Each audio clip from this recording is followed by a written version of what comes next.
دی که بیا روبوټیک دی که بیا بصري وسایل دی که بیا دوادر دی په دې باندې د بلوڅ وروڼو د دوی اختیار غوښتي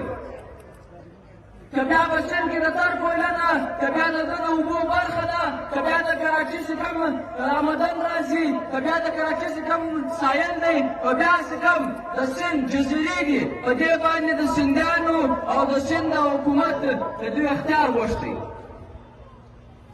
ورسره پښتنو ورسره وروڼو لالا په دې ملک کې او زموږ په دغه سیمه کې د پښتنو چې کوم موږ میندې خویندې دي د دوی لپاره برابره برخه غوښته که هغه پښتانه حقوق پښتاني حقوق دي که هغه اسلامي حقوق دي که هغه د آئین دی د دوی ته کوم حقوق ورکړي دي او که بیا هغه انساني حقوق دي باید چې دوی ته دا ورکول شي وروڼو مشر محمود خان اڅکزي یوه خبره هغه ورځ وکړه چې موږ به د بدلې خبرې نه کوو د هغې زه په یو معنا باندې تایید کوم موږ به د بدلې خبرې هغه ټایم کوو چې موږ خپل ځان منظمه کړو مشر ویل چې خان شهید شو ما ته دښمنان نه معلوم خو ما هغه پرېښول ما خپل دا لښکر سر منظمه کولی بیا به چې دا لښکر منظمه کوي بیا به د بدلې خبره کوله نو د هغه چې که زه دا خبره وکړم موږ بدله اخلو خو موږ یې هغه ټایم اخلو چې موږ سره منظمه شو موږ پښتونخوا ملي پارټۍ سره منظمه شو موږ منظمه کړو ملګرو د دې پارټۍ زور او توان په دا یو شي باندې ثابته کېږي یو وخت د رحیم صاحب د چا حال کړی و چې ته پښتونستان غواړې که یو منظمه پښتونخوا ملي پارټۍ غواړې نو ته ویله زه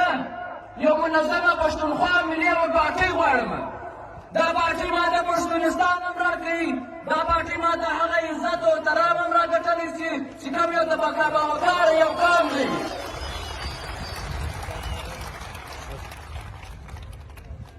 ملګرو لالا په کوټې زړه باندې دا ارمانونه یوړو د ده دا ارمان وي چې موږ پښتانه افغانان باید خپله ژبه نه کړو ویره باید چې خپل کلتور نه کړو ویره باید چې خپل وطن نه کړو ویره موږ باید چې د خپل قومي تاریخ یو عزت شو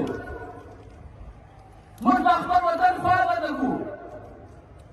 موږ دا نه کړو ویره چې زموږ بچیان یې را شهیدان کړل موږ بچیان یې را یتیمان کړل زموږ میندې را کونډې کړلې زموږ میندې را پورې کړلې موږ به دا څنګه یېرو موږ به خپل ملي حاکمیت موږ به خپل وطن باندې خپل اختیار ملي او سیاسي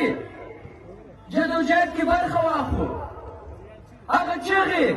هغه ویر هغه ماتم هغه تورې شپې څنګه ویرې کړو هغه په ګولۍ باندې ویشتلي بدنونه هغه په بمونو باندې الوزلي بدنونه هغه په دار راځړولي بدنونه هغه موږ څنګه ویر کړو ملګرو لالا به دا ویلې دا باید چې زموږ ارمان دی پښتانه افغانان باید چې په خپل ملک کې یا په دا وطن کې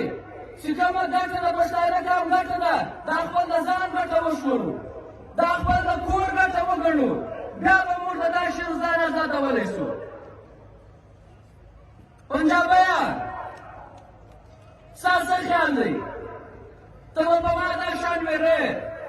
نه به کې پراویر تا ته هم نه کې پراویر یو هغه وخت هم وایي چې علامه اقبال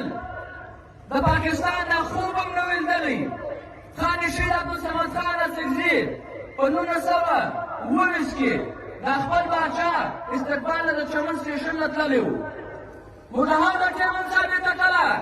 چې موږ خپل افغانانو سره ولاړ یو او نن د محمود خان په سربراهۍ کې له دې سټیجه څخه موږ دا پیغام خپل افغانانو وروڼو ته ورکوو چې موږ نن هم د دوی سره ولاړ یو نن موږ هم دې ته امر غواړو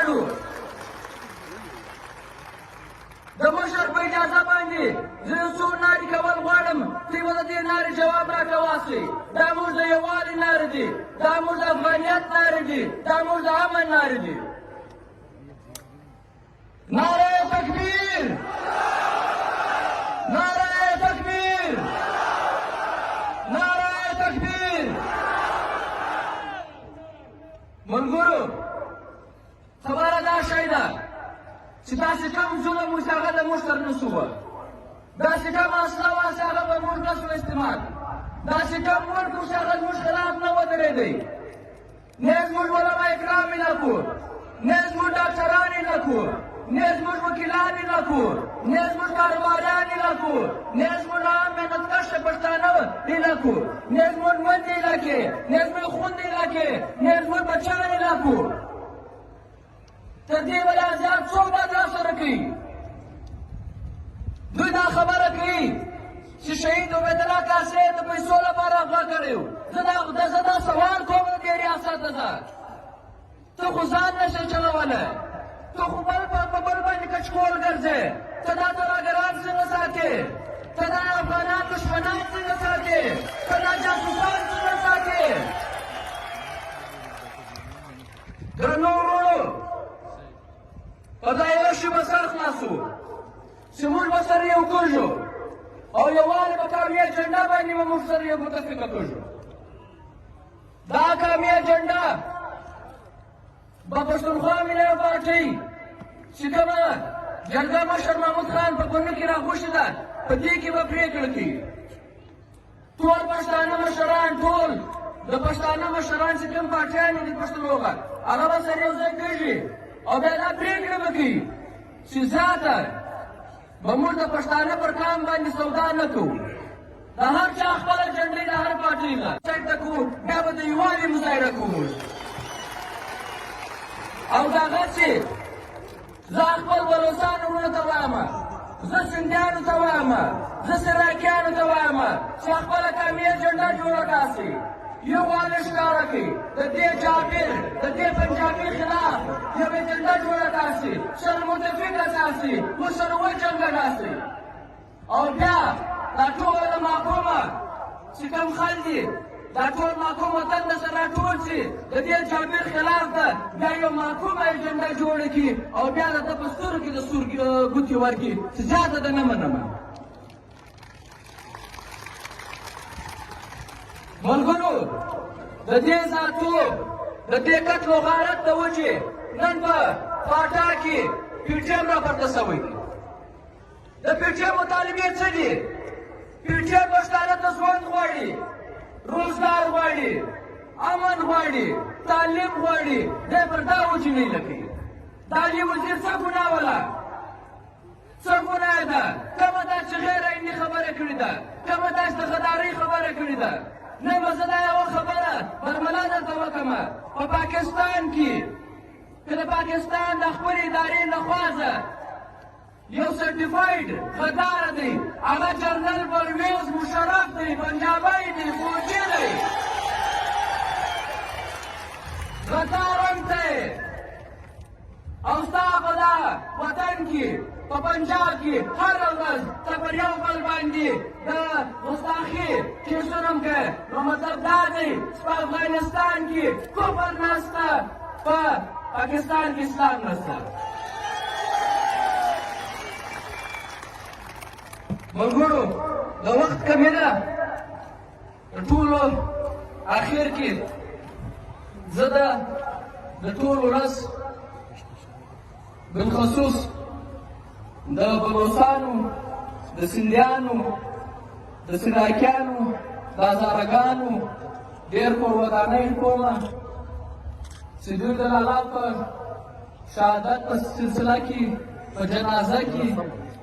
او بیا د کراچي د تر کوټې پورې چې کوم استقبال زموږ بلوڅانو نور وکړی، بیا د هغې بعد چې کوم دوی د پښتانه افغانانو دا ټولو محکومو قومونو چې په ګډ شمېر باندې څوک وایي 14 لکه دي، څوک وایي 15 لکه کسانو د شرکت وکړي، بیا په کرونو انسانانو چې هغه په پاکستان کې دي، که په افغانستان کې دي، که په نورو ملکونو کې دي، هغه د موږ سره شرکت وکړی. د هغه چې ټولې سیاسي پارټیانې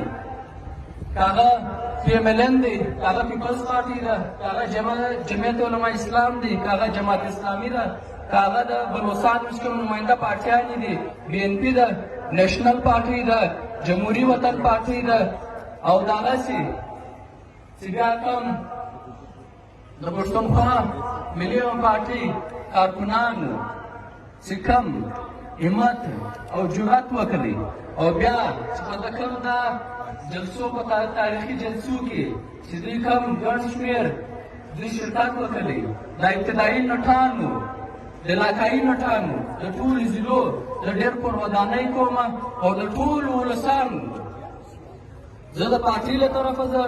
د مشر محمود خان اڅکزي له طرفه زه د خپل کورنۍ له طرفه زه د دوی ټولو شکریه ادا کوم. ډېره مننه. ډېره مننه.